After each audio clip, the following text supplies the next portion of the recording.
বিরতির পর স্বাগত। বাদল অধিবেশনে বাজেট পেশ হবে, তাই বাজেট পেশের আগে এবার সুখবর দিল কেন্দ্রীয় সরকার।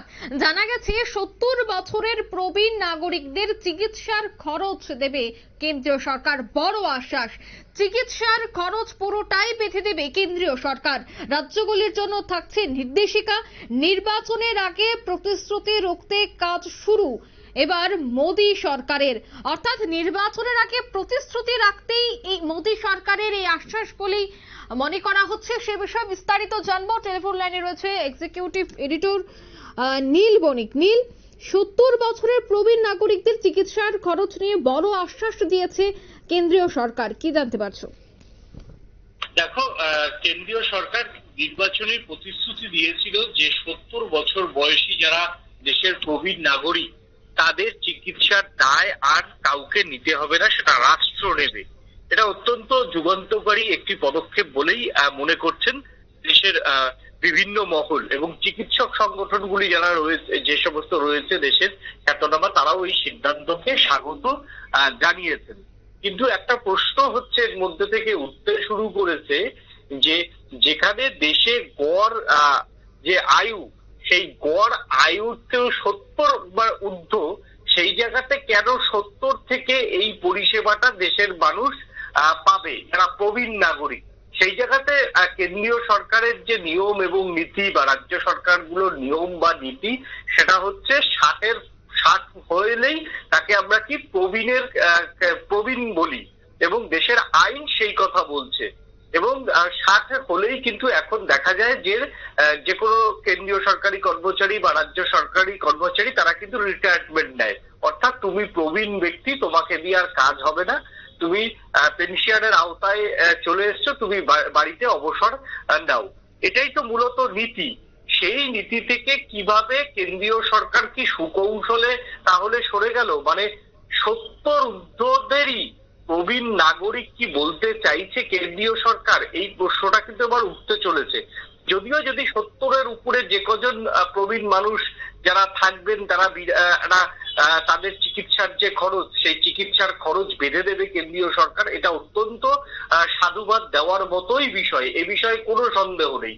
কিন্তু সেই জায়গাটা কেন্দ্রীয় সরকার যেখানে বলছে যে প্রবীণ নাগরিক হয় 60 ঊর্ধ্ব হলেই, সেই জায়গায় কেন এই 10 বছর প্রবীণ নাগরিকরা এই ফ্যাসিলিটির আওতায় আসতে পারবে না, এটাই মূলত প্রশ্ন। অন্যদিকে দেখা যায় যে যারা কেন্দ্রীয় সরকারি কর্মচারী বা রাজ্য সরকারি কর্মচারী বা তোমার হচ্ছে ইনকাম ট্যাক্স প্রত্যক্ষ কর সরকারকে দেয়, তাদের ক্ষেত্রে কিন্তু চিকিৎসা করাতে খুব একটা অসুবিধা হয় না। তারা কিন্তু তাদের গ্যাটের করেই খরচ করেই বড় নামজাদা বেসরকারি হাসপাতাল গুলো থেকে কিন্তু তারা চিকিৎসা করায়।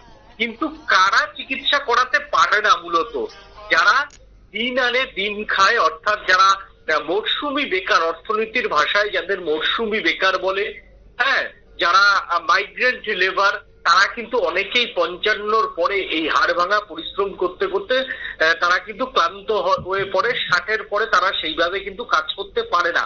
অনেকে দেখা যায় তারপরও রুজির টানে 60-এর পরেও কষ্ট করেও তারা কিন্তু কাজ করে শুধুমাত্র নিজেদের সংসার চালাবার জন্য।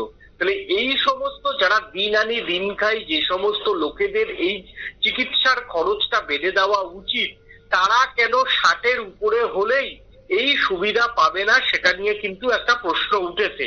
গতকাল সংসদের স্পেশাল অধিবেশনে রাষ্ট্রপতি দ্রৌপদী মুর্মু তিনি অত্যন্ত ভালো কথা বলেছেন যে এবার থেকে 70-এর যে বয়স, সেই বয়স হলেই সরকার সমস্ত রকম চেষ্টা করবে তাদের যাতে বিনা পয়সায় চিকিৎসা দেওয়া যায় এবং রাজ্যগুলিকে পরামর্শ দেওয়া হবে যে তারাও যেন এই যে কেন্দ্রীয় সরকারের যে নির্দেশিকা 60 ঊর্ধ্বদের চিকিৎসার খরচ বেড়ে দেওয়া, এইটা যাতে রাজ্য সরকারের স্বাস্থ্য বিভাগ মনিটরিং করে।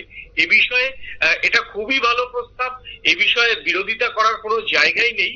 কিন্তু দেশের মানুষের একটা বৃহত্তর অংশ চাইছে যে প্রবীণ মানুষের উপকারের কথা বলা হচ্ছে, যে প্রবীণ মানুষের একে ছাড় দেওয়ার কথা বলা হচ্ছে, সেটা অন্তত 60-এ নামানো হোক। এবং সেই জায়গাতে কেন্দ্রীয় সরকার বলুক তারা সবাইকে ফ্যাসিলিটি দেওয়া আজকের অর্থনীতিতে সম্ভব নয়, এটা একেবারেই সত্যি, এটাও সত্যি। তো সেই জায়গাতে দাঁড়িয়ে যারা চাকরি করে না বা যাদের সেইভাবে মাইগ্রেন্ট লেবার, মরশুমি বেকার, হ্যাঁ, ছোট ইন্ডাস্ট্রিতে যে সমস্ত বেসরকারি যে ছোট ছোট জায়গায় অন্তত 10-12 হাজার টাকায় চাকরি করে তারা বাড়িতে বসে পড়েছেন, তাদেরকে এই আওতায় আনা হোক এমনই কিন্তু দাবি করেছেন দেশের খ্যাতনামা বেশ কয়েকটা চিকিৎসা সংগঠন। এবং প্রধানমন্ত্রী নরেন্দ্র মোদী তার নির্বাচনী যে প্রতিশ্রুতি ছিল 70 ঊর্ধ্ব বয়স্কদের, সেই প্রতিশ্রুতি তিনি পালন করছেন, এটাও আসার কথা, সেটাকেও সবাই স্বাগত জানিয়েছে।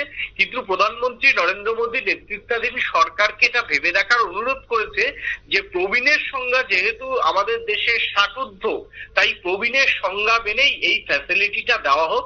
তাহলে দেশের যারা নিম্নবিত্ত যে পরিবারগুলি রয়েছে, নিম্নবিত্ত মানুষরা যে রয়েছে, নিম্নবিত্ত যে মাইগ্রেন্ট লেবাররা যারা রয়েছে, যারা পরিযায়ী শ্রমিক রয়েছেন, যারা মরশুমি বেকার রয়েছেন, তারা বরঞ্চ এর থেকে অনেকটাই মুক্তি পাবে চিকিৎসার খরচের হাত থেকে, এবং শেষ বয়সে চিকিৎসাটা তারা ঠিকঠাক করাতে পারবে। এই 60 ঊর্ধ্ব বহু মাইগ্রেন্ট লেবার বলতে পারো, বহু মরশুমি বেকার বলতে পারো, তারা কিন্তু 60 ঊর্ধ্ব হয়ে যাওয়ার পরেও তারা পয়সার খরচে, বহু মানুষ আছেন তারা কিন্তু হাসপাতালে ছুটে যান না, এই একটু দেখি করে রোগটাকে কিন্তু শরীরের মধ্যে পুষে রাখেন। তাদের কথা আরেকটু সহৃদয় দিয়ে ভাবুক কেন্দ্রীয় সরকার, এমনটাই কিন্তু বহু মানুষ, কিন্তু দেশের একটা বৃহত্তর মানুষ কিন্তু চাইছেন। অঙ্কিতা, একদমই ধন্যবাদ নীল। অর্থাৎ নির্বাচনের পর প্রতিশ্রুতি রাখতেই এই বিশেষ সিদ্ধান্ত কেন্দ্রীয় সরকারের, যদিও রাজ্য সরকারগুলিকে এখন বিভিন্ন নির্দেশ বা বিভিন্ন প্রটোকল বেঁধে দেওয়া হয়েছে, চিকিৎসার খরচ পুরোটাই বেঁধে দিয়েছে কেন্দ্রীয় সরকার, রাজ্যগুলির জন্য থাকছে বিশেষ নির্দেশিকা। নিয়ে নিচ্ছে ছোট্ট একটি বিজ্ঞাপন বিরতি, সঙ্গে থাকুন।